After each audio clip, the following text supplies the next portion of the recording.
thought the arrangement was quite nice. Good point. Sorry, go ahead. And yeah, it's a good tune. It's a well-written tune. Yeah, I actually like the background, the orchestration of it and everything, and for lack of a better term, it sort of sparkles. The whole song just sort of has a sheen to it and sparkle. I liked it a lot. Good Cure reference there, Nolan. And the Beatles part was more or less it almost sounded like a mandolin, kind of the higher picking strings. That's what reminded me of the Beatles part of it. That part of it. That's what we were hearing as well. Yeah, that's a good one. So yeah, good. Wow, good comparison. I love the Cure too. I can't believe I didn't think about that because Friday I'm in Love, right? Yeah, exactly. Yeah, exactly. Oh man, and it was so funny because I was talking about the Cure with someone the other day. It's like, well, what bands have you seen in the past? It's like, oh no, the Cure is like the Cure is the one band I never got a chance to see live, and they've done a few albums since. I wish they go on tour again because I would love to see them live. And by the way, for me, my personal thoughts, I honestly think Disintegration is the best Cure album out there. I didn't know that one. It's a fantastic album. At least in my eyes, it's their best album. But yeah, so let's get on to the next one. And actually, just before we move on, Rob commented on singing "Happy Birthday." And Rob, it's a pleasure, man. Like we try to be close to all the bands we play here. So taking the time to sing "Happy Birthday" was no problem at all. It was a pleasure to do it. Absolutely.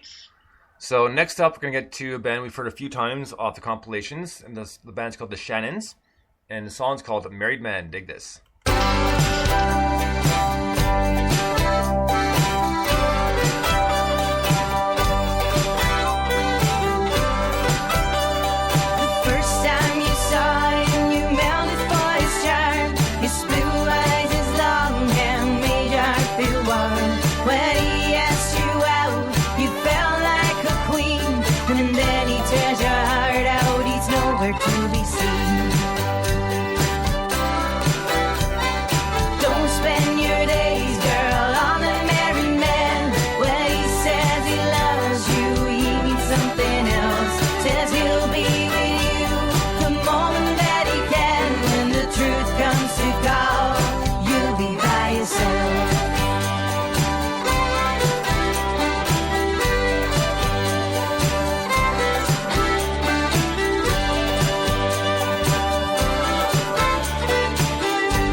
The Shannons, Married Man, and with the Shannons, each time we play them, they always literally show the Irish roots as far as music goes, with the fiddle, that sort of thing, and I really appreciate that.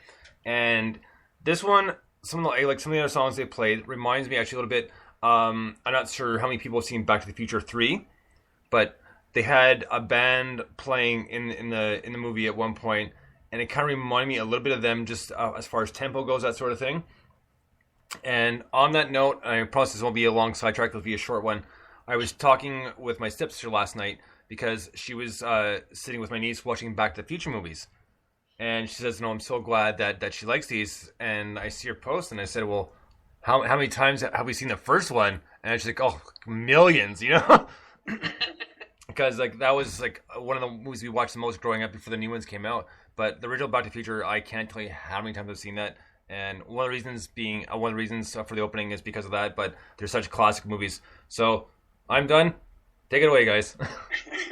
Over to you, Nolan. Okay, well, I really like the feel of this tune. It has a very homespun kind of sitting around the living room, really nice feel to it. I like the double track of the vocals. The fiddle sounded great. It was well orchestrated. Good tune. Yeah, I thought the mix was really good. We were kind of talking off air. I said, this is what it would sound like if Stevie Nicks were actually singing for the Dixie Chicks.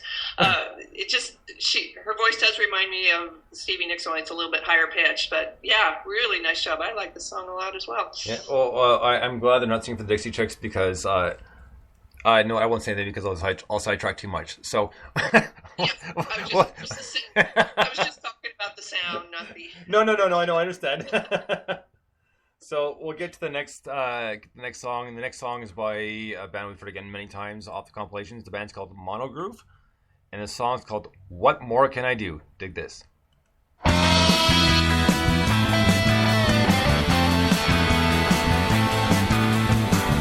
more can I do?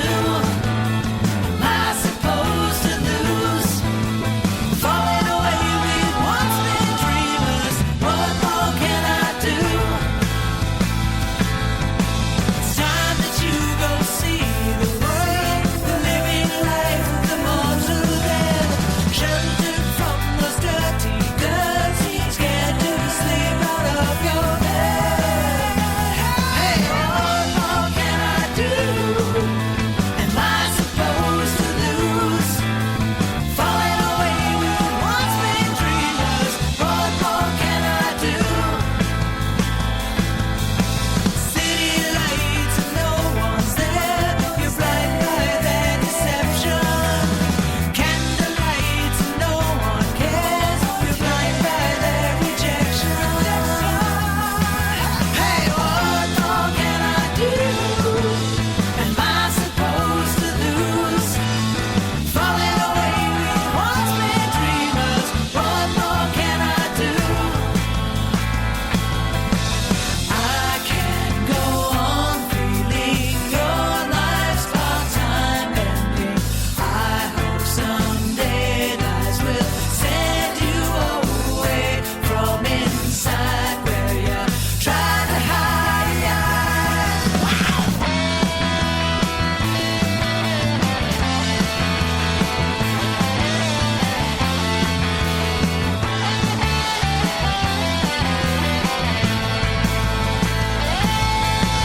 I can't go on feeling your life's part-time ending. I hope someday lies will send you away from inside where you're trying to hide. What more can I do? Am I supposed to lose? Falling away with once been dreamers. What more can I do? It's time that you go see the world, living life, the mortal dead, sheltered from the dirty girls, scared to sleep out of your bed. Hey, what more can I do? Am I supposed to lose? Falling away with once been dreamers. What more can I do? What more can I do? What more can I do? What more can I do? What more can I do? Right on. That was Mono Groove with What More Can I Do? And first off, the harmonies in this song were fantastic. Absolutely awesome. I really enjoyed them. And just the whole groove of the song. And you can't tell me they didn't hear a bit of Beatles in that as well.